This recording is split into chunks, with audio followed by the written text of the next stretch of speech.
Olá a todos, bom dia a todos, a toda a comunidade Canal Luz no Fim do Túnel, 6 de agosto de 2024. Hoje é terça-feira aqui na capital paulista, dia de sol em São Paulo, 17 graus.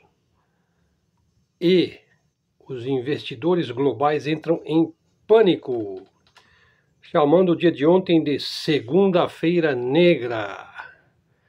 Sinais de uma desaceleração na economia dos Estados Unidos.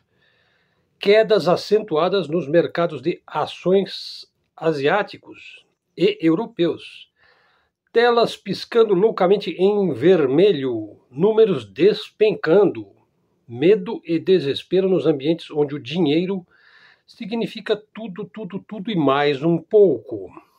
Então vamos tratar um pouquinho deste assunto aqui na introdução do nosso vídeo de hoje, Canal Luz no Fim do Túnel, e vamos em frente. O gigante econômico, os Estados Unidos da América, estão enviando ondas de choque para todos os cantos do planeta. A Copa do Mundo amanheceu na segunda-feira sob um grito de alarme, desde Wall Street e nos distritos financeiros de Tóquio e Londres. Imagino que é as Olimpíadas, né? Uma onda de vendas sem precedentes varreu os mercados mundiais, impulsionada por um receio aí dos investidores que começaram a se desfazer de um certo volume de suas ações, de seus negócios, de seus investimentos, de suas especulações. Talvez prevendo um naufrágio aí iminente, ou talvez mesmo estejam vendo aí uma enorme chance de fazer crescer ainda mais seus investimentos. Existe um pequeno grupo que nunca perde, né? Isso já se observou em todas as grandes crises do capitalismo. O capitalismo ele se autodefine assim como estando sujeito a crises periódicas, crises tremendas, porque ele é baseado na emissão de dinheiro num determinado momento. Esse dinheiro tinha lastro, ele era lastreado em ouro, os países tinham reservas em ouro, depois passaram lá para o petrodólar, depois também começou a ser só em dólar, e hoje em dia virou assim uma espécie de uma bagunça generalizada, né? Que talvez seja melhor, porque os Estados Unidos abusou muito, né, do seu poder, do seu dólar, do seu poder de emitir dólar aos caminhões, né? As toneladas, né? Bom, então vamos ver aí, olha, o ano de 2024, hein, que parecia ser um ano de céu limpo, né, e que veria um lento declínio, mas seguro, né, um lento declínio da economia ocidental. Então a gente pode dizer que a economia ocidental ela está em declínio, mas é um declínio lento e seguro, né? É como quando você faz uma dieta, né? Nos primeiros dias você tem aquele mal-estar, né? E depois você se acostuma e vai emagrecendo, e vai perdendo aqueles quilos a mais que tornam o seu corpo mais pesado, mais lento, né? Bom, será que a inteligência artificial falhou, hein? Ou foi a própria inteligência artificial que deu o alerta aí para os mega investidores venderem suas ações? Eu acho que é isso, hein?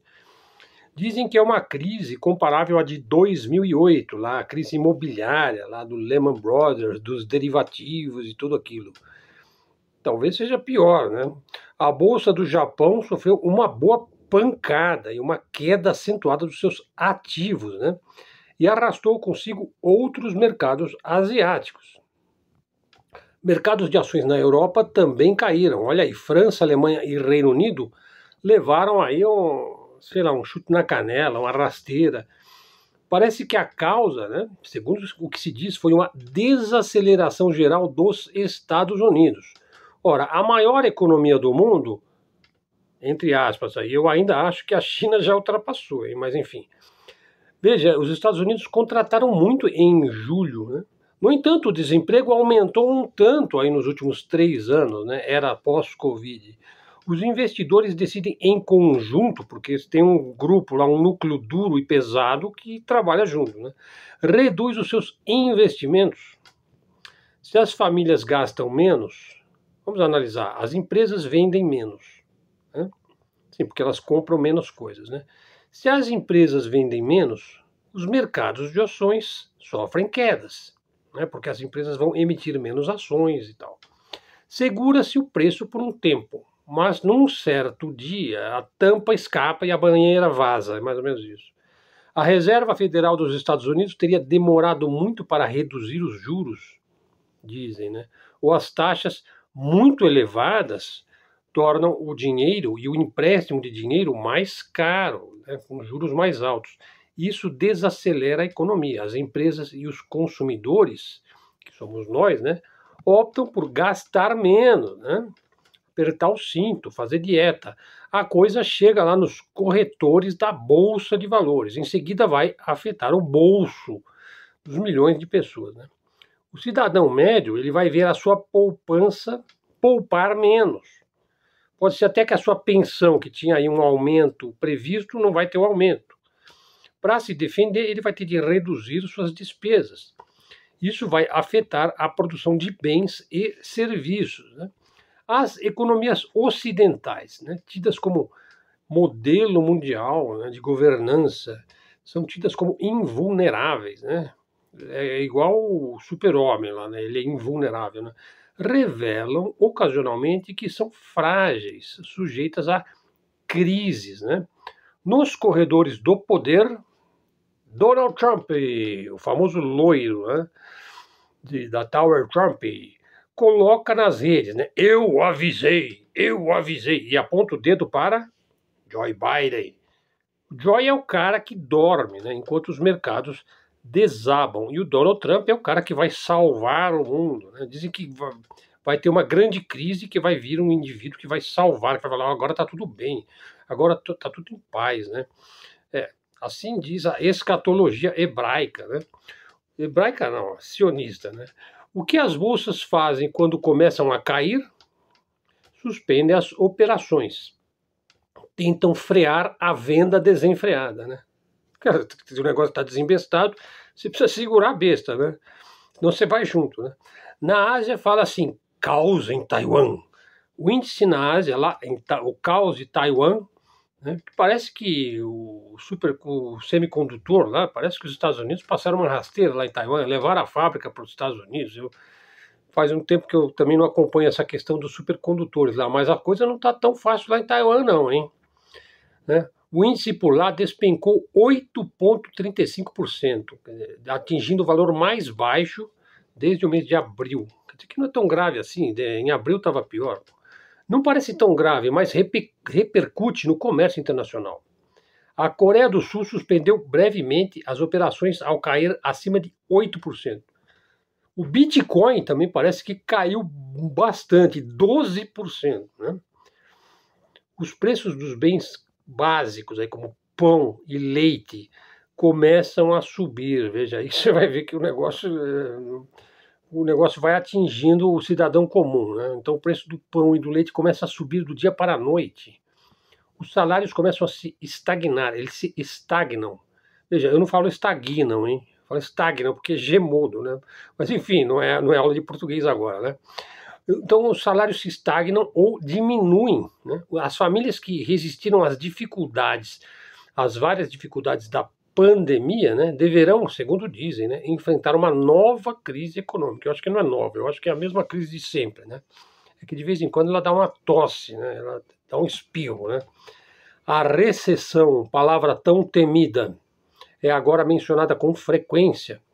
Quando surgem essas suspeitas de recessão, os bancos centrais têm de encontrar o equilíbrio certo entre estimular o crescimento e controlar a inflação. Quer dizer, ou ele estimula o crescimento ou ele controla a inflação. Dá para fazer as duas coisas ao mesmo tempo? A situação atual é particularmente complexa.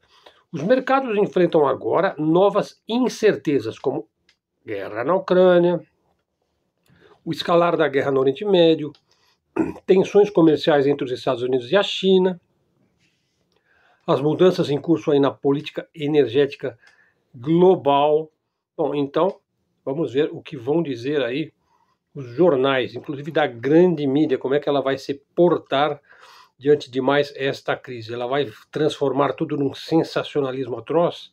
Aí ela acaba perdendo também, hein? a coisa fica tão feia, tão feia, tão feia, que as pessoas não vão nem querer ler jornal, nem querer assistir televisão, né? Bom, vão todos para o Netflix, né? Para o Amazon Prime, enfim.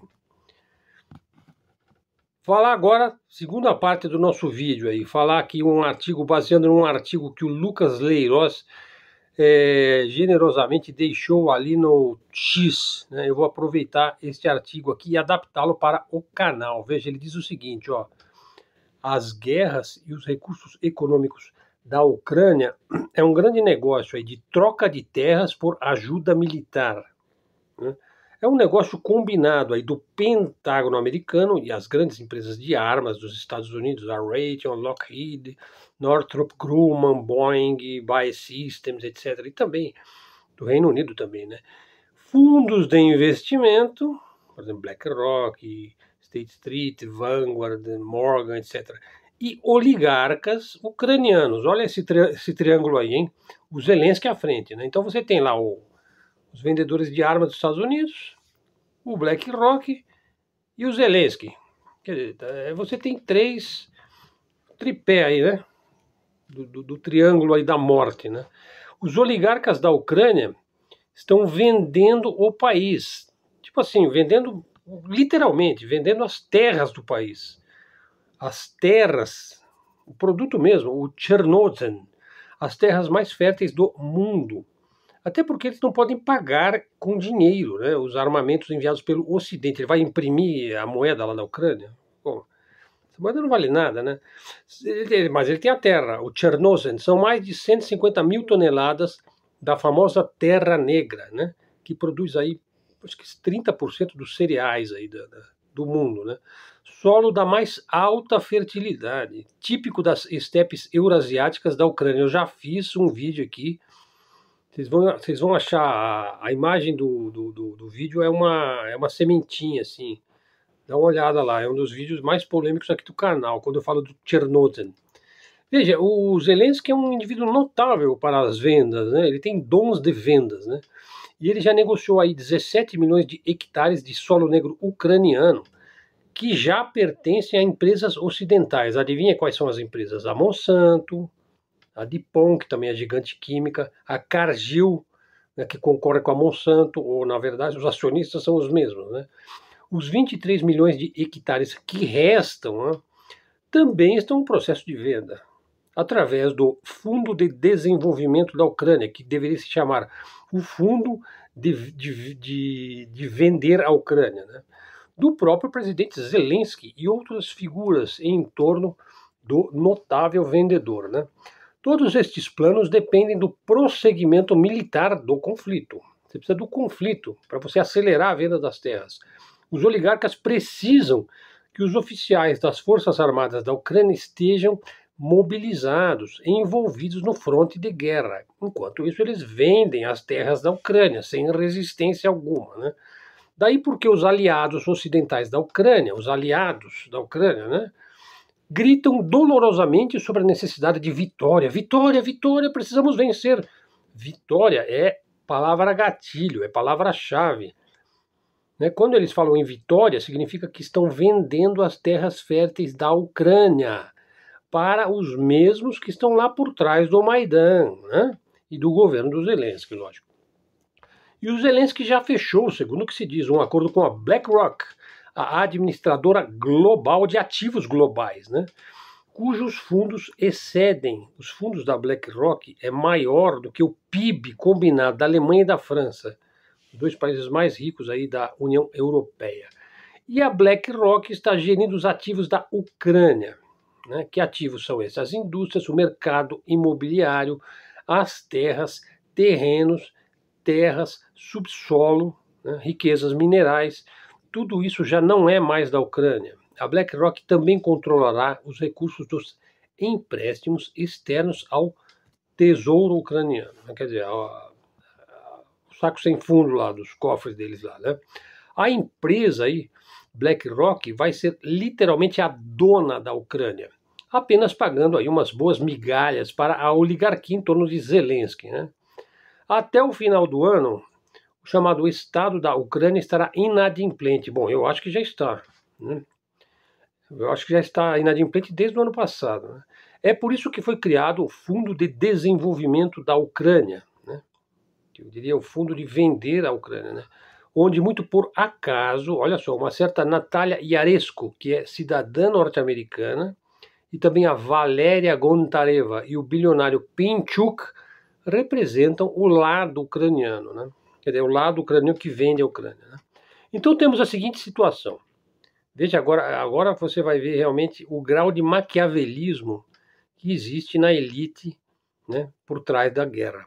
Um povo foi hipnotizado por um nacionalismo do tipo neonazi, né? Então ele luta até morrer e morre por uma terra que já não é dele, que já foi vendida, que já é propriedade de outras pessoas, pessoas que ele nunca vai ver, né? São centenas de milhares de vidas desperdiçadas em batalhas que não são as suas próprias batalhas, né? É difícil você imaginar uma situação mais degradante e enganosa.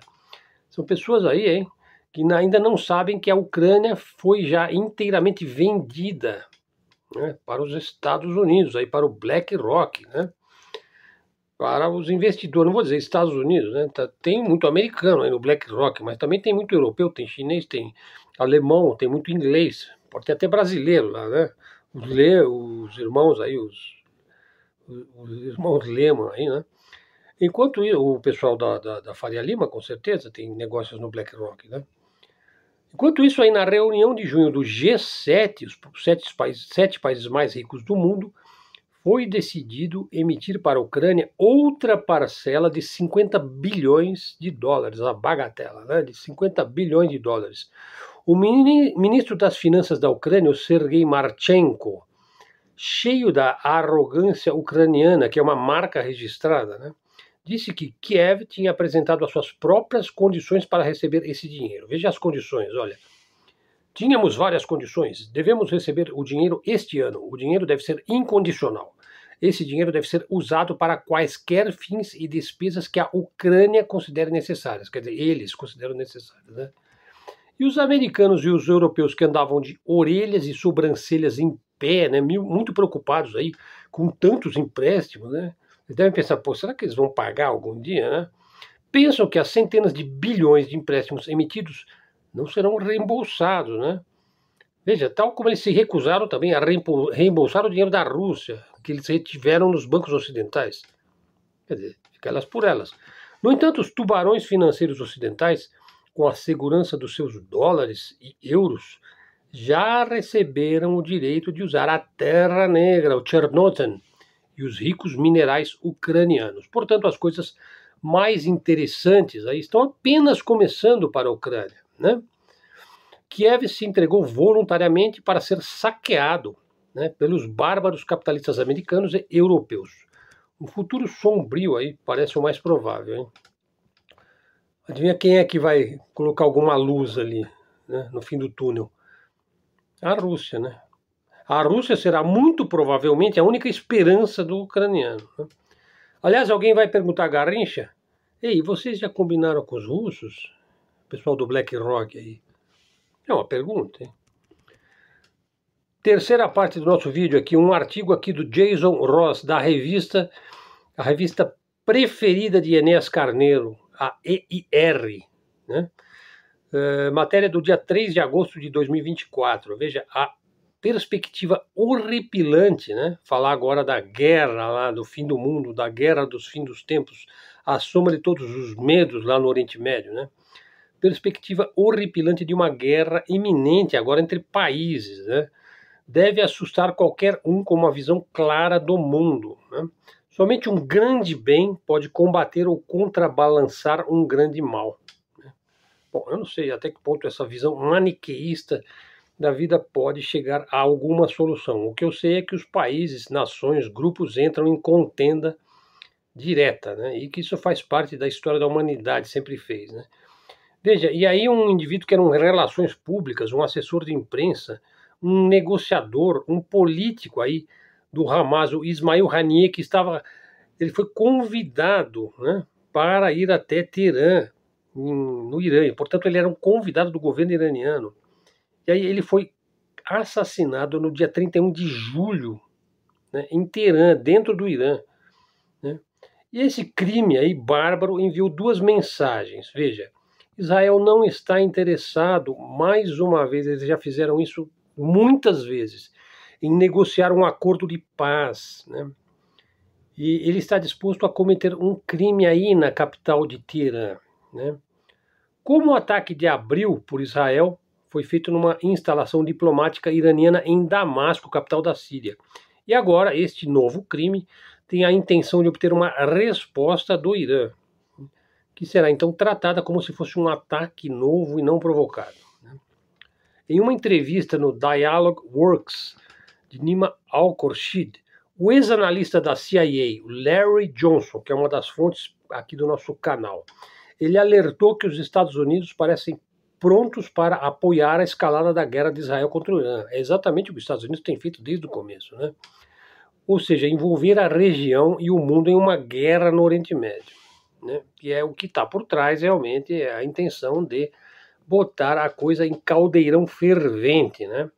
Bom, vamos colocar aí este crime e esse estado criminoso em contexto. Em 24 de julho, o primeiro-ministro de Israel, cujo epíteto Netanyahu, né, é o Benjamin Netanyahu, foi a Washington, onde discursou em uma sessão conjunta do Congresso dos Estados Unidos, recebeu aplausos e ovações de pé com um fervor religioso, arrebatador. Deixaria um líder norte-coreano morto de inveja, né? No dia 29 de julho, lunáticos daí da extrema-direita, se pode falar em uma extrema, ultra, mega direita, é o gabinete do Netanyahu, né?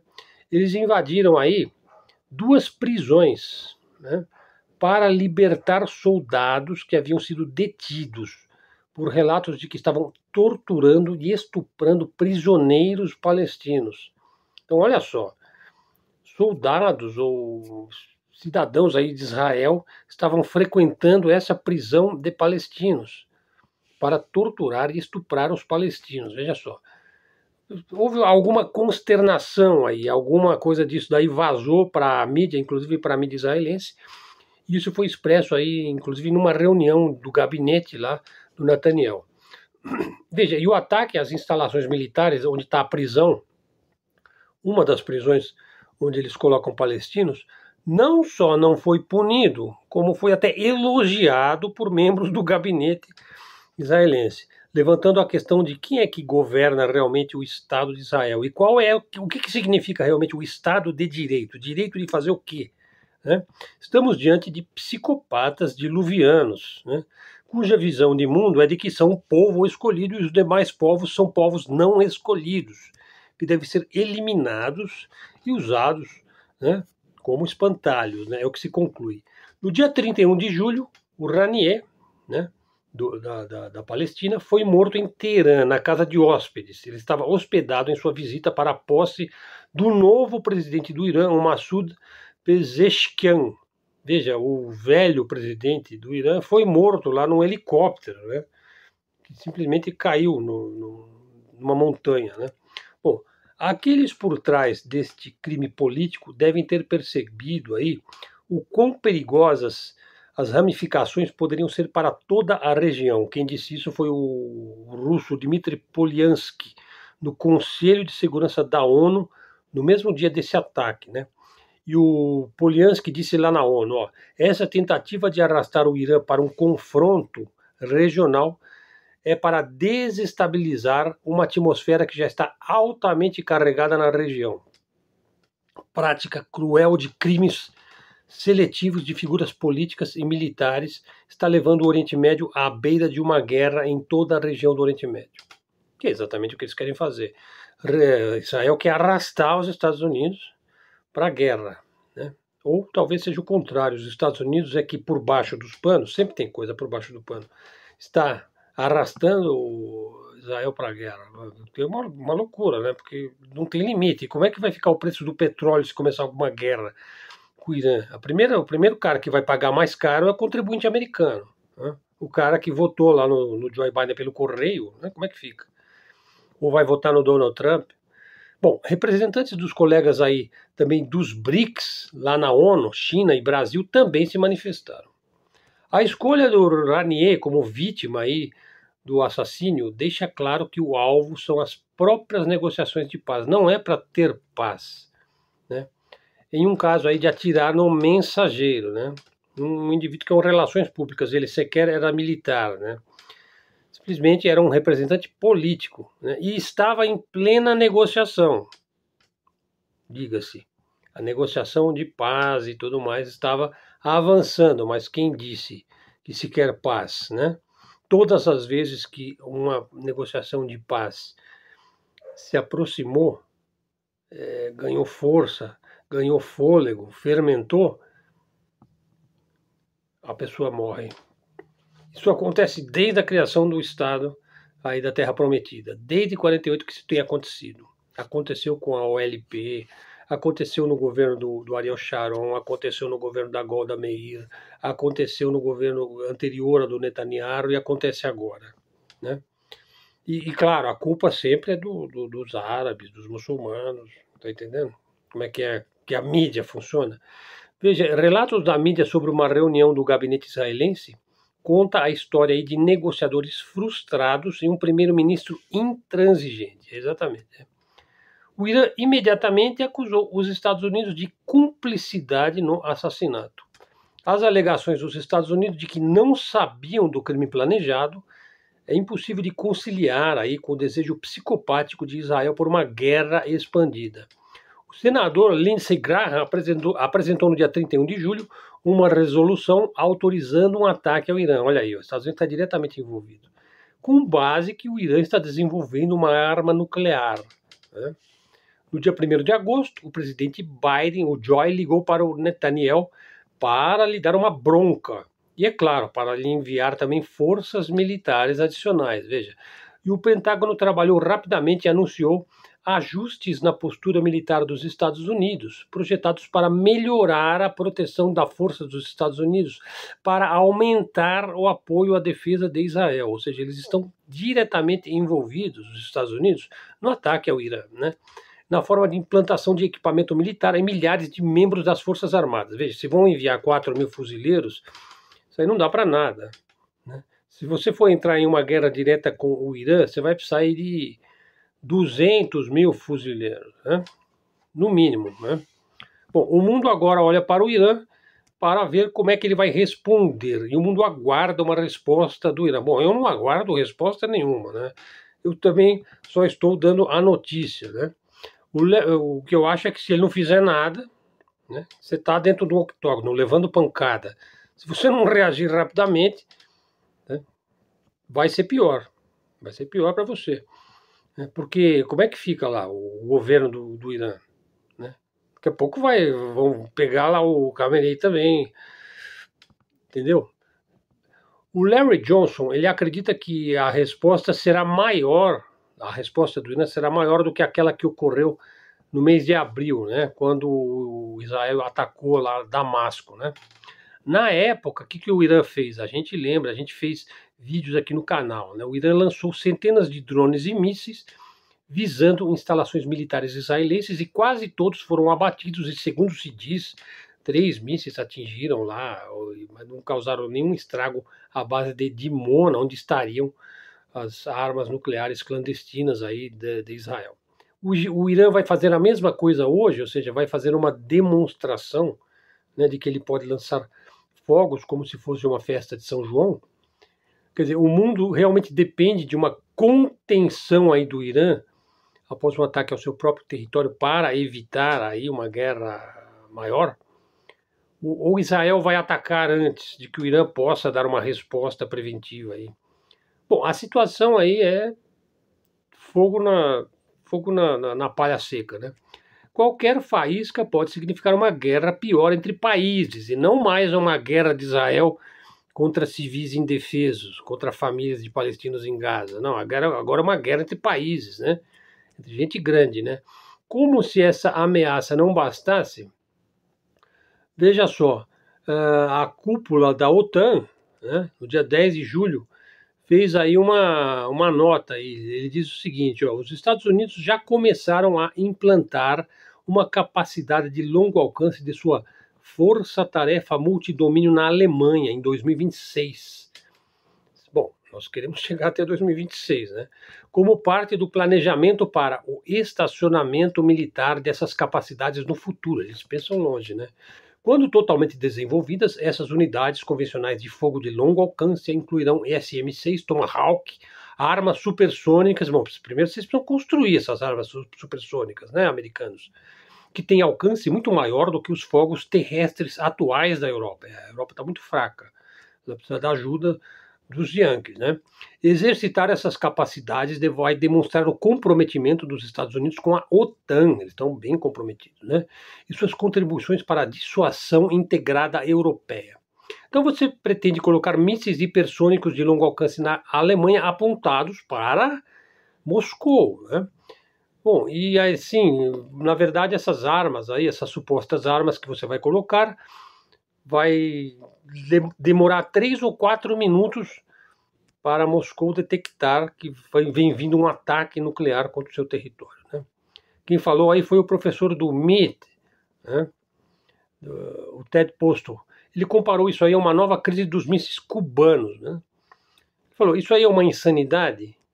Aí há que se perguntar, e o que seria a sanidade? Bom, pessoal, vamos já terminando a nossa análise aqui. Veja, então hoje foi um vídeo assim, onde abordamos aqui, fazendo um resumo rápido. Primeiro a questão aí da Segunda-feira Negra, né? Depois a questão da Terra Negra, do Chernozem, e depois a situação negra lá do Oriente Médio, né? Bom, então vamos ficando por aqui. Não deixem de verificar se você está inscrito no canal. E se não estiver, já se inscreva, pessoal. Você vai gostar dos nossos vídeos. Todos os nossos temas estão elencados lá no nosso blog, que está aí na descrição do vídeo, o blog Helder Araújo, né? E dê o nosso like aí, né? Pessoal, o like é de graça, né? Para o YouTube saber que você esteve aqui. Prestigie o canal. Se quiser ajudar o canal, tem super sticker. Você pode fazer uma ajuda direta fazendo um Pix. Está aí na descrição do canal o número Pix. E vamos em frente, pessoal. Vamos analisando aí a situação deste mundo conturbado, né? As manchetes estão aí. Imagino que hoje vai ser um dia assim, de terça-feira, depois da Segunda-feira Negra, né? Já se fala aí que Israel vai abrir 4 frentes no Oriente Médio. Quer dizer, ele quer lutar contra a Síria, o Líbano, o Irã e o Iêmen. Boa sorte, né? Então, assim, sem a ajuda dos Estados Unidos, ele já estaria sendo invadido de todos os lados, de todos os ângulos, né? Olha, a minha opinião é clara. Eu acho que o Netanyahu ele está destruindo, né, a Terra Prometida, né? Enfim. E tem já canais aí escatológicos dizendo que a coisa vai ficar ainda muito mais tenebrosa e daí vai vir o homem providencial, né, que vai ser o Donald Trump. Então, assim, ele vai trazer a paz, né, ele vai ser o salvador. Bom, essas versões messiânicas aí estão sempre na ordem do dia, né? Em todas as igrejas estão falando disso. Imagine o que eles devem estar falando agora nas igrejas pentecostais ou nas igrejas aí americanas, evangélicas e tudo mais. Aliás, por falar nisso, eu estou assistindo uma série interessante que chama The Family. Foi uma dica aí do comandante Farinazo aí no Arte da Guerra. Pessoal, muito obrigado a todos aí. Prestigiem o nosso canal de mídia alternativa, de mídia independente, canal de livre expressão, livre comunicação. Sendo que tínhamos para hoje. Obrigado a todos, até a próxima e fiquem com Deus.